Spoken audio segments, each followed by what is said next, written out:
What's up, everybody? Joel's there here. Welcome to the channel. Got some plans in the works that I'm going to share with you right now. We got both the WRXs, Forester XT over there, just a fleet of Subies. This one is an 03. It's in pretty good shape. I did paint it recently. It doesn't look that good because I suck at painting, but I'll get better eventually. Here is the 07. This is my sweet Hawkeye. This thing is in amazing condition. I love this car. And so that is kind of what's going on here. I have two of these and I can only keep one.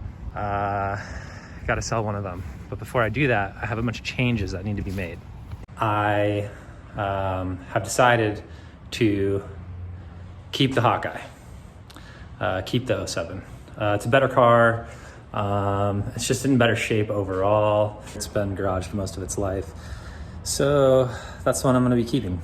And then once it's all said and done, I will put the Bug Eye up for sale and get rid of it. We're going to be pulling engines and just swapping things over. I hope you enjoy, and we'll get started here in just a second.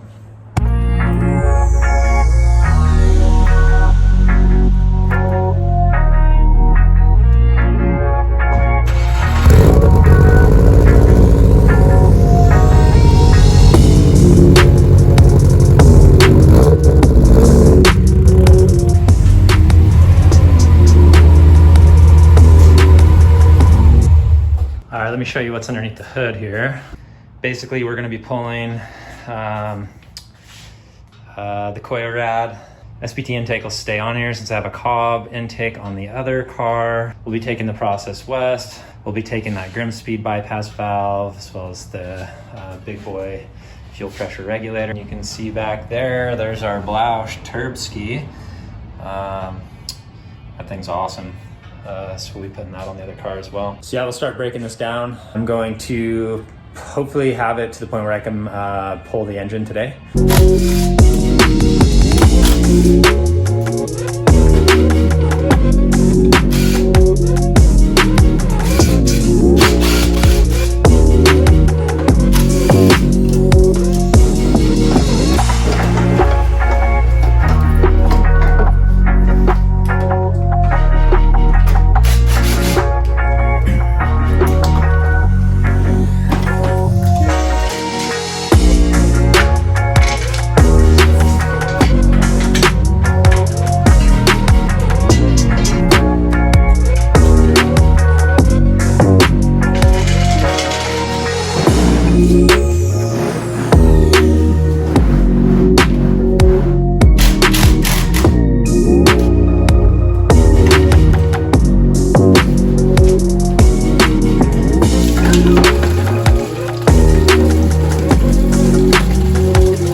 I got all the fuel lines disconnected.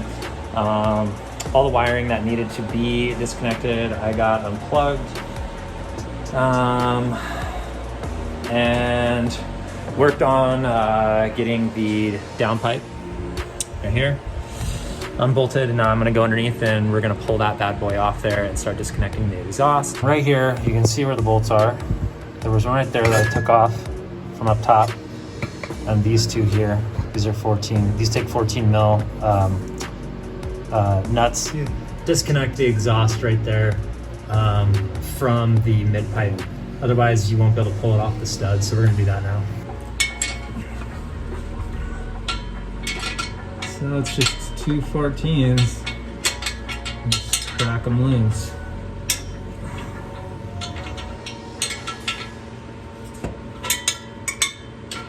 One day I'll have a lift and I won't have to lay down on the ground anymore to do this kind of stuff. But for now, it's just fine. I don't mind.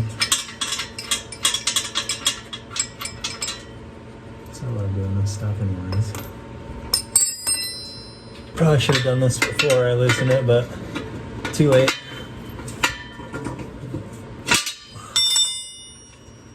OT sensors on these are always at 22.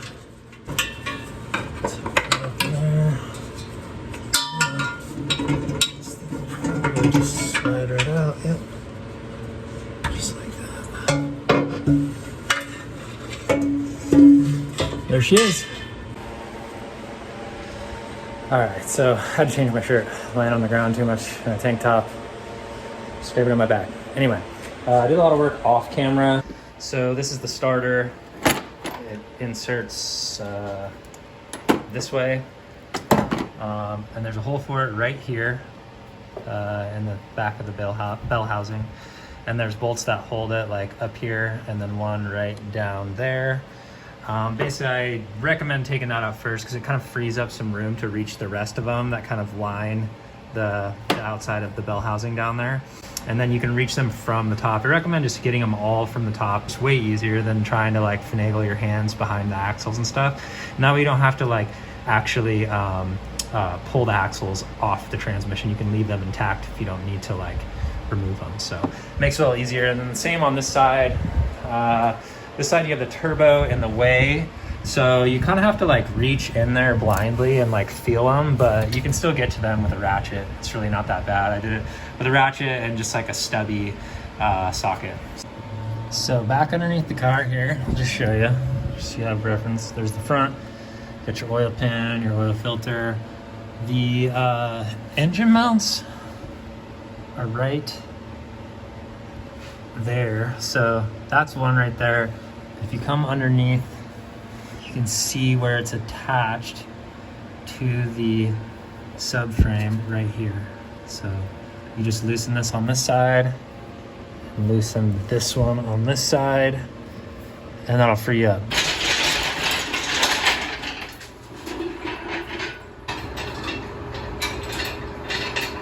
What's up, guys? It's the next day. I had to just take a break. I got pretty far on it last night, or yesterday as you saw, but it just got like to be like 100 degrees out here, and this garage turns into like an oven in the middle of the day. But anyway, I came back out here this morning and realized that there is one more thing I got to do before we actually start hoisting this thing, and that is to pull the slide pin. I'll show you real quick. So there is a slide pin right down here, and that's what holds the clutch fork right here. Yeah, it holds that throwout bearing on the clutch, and so if you don't pull that slide pin out, you can't pull the engine off. So we're gonna do that real quick. I'll show you how to do it. You actually just thread in a bolt. There's threads inside there. You thread a bolt inside the pin, and then you can actually pull that thing out. All right, so if you look right in there, you can see what I'm talking about. There's the pin coming out. I have the bolt threaded in. The size bolt that it takes is actually the same size bolt that you use to mount this manifold to the TGV. So you could actually remove one of those if you're gonna take that off anyways, and use it to actually slide that thing out. All I did was grabbed it with these channel locks once I threaded it in there, like a few threads, and just started pulling, and it slides out pretty easily, or it should. This is what the slide pin looks like. Yeah, just thread the bolt in there, start pulling it out, and then you will need to pull up on the clutch fork, kind of like that, just to sort of release it. One more thing that you should be careful of is on this passenger side. If you look down here, you can see the O2 sensor. That is screwed into the exhaust manifold, and you want to make sure that you don't just start yanking on this thing until you remove that, because you'll probably break it, and those things aren't really that cheap. We have all the bell housing bolts off. It's already kind of separated, the engine from the bell housing. We got that O2 sensor out of there. secured the engine. We like to use climbing gear over here. I got some bolt hangers with some beaners because we're climbers, so that's what we're rocking with, and one tie strap.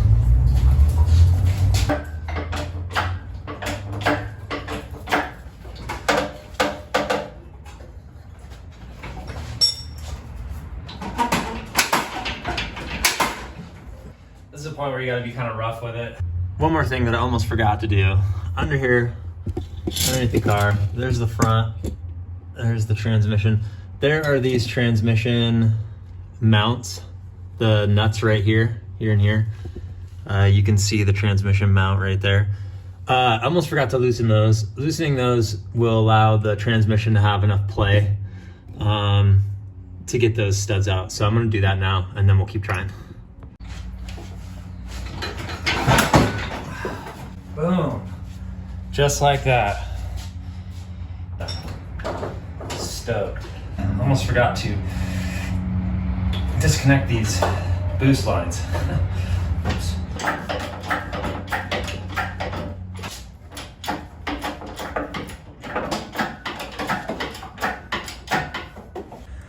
All right, so we ran into a little snafu.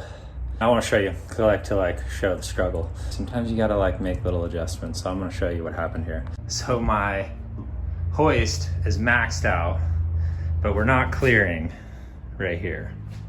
So I have to actually jack the car up and get it off the jack stands here a little bit so I can lower those bad boys so that we can clear. So I'm doing that right now, and then we should have this thing out. All right, onward.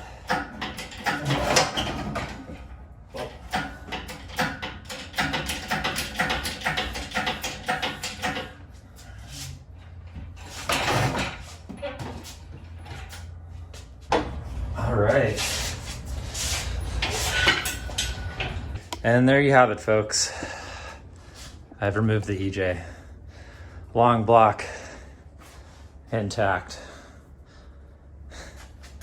And yeah, that's all there is to it. So y'all can do this yourselves at home, solo. You just need a lift and a little bit of know-how, some elbow grease, and you got it. That will wrap it up for this one. Hopefully that helps other people that are working on EJs. I'll be able to do this at home and not have to pay for a mechanic. Anyway, catch you guys next time. Peace.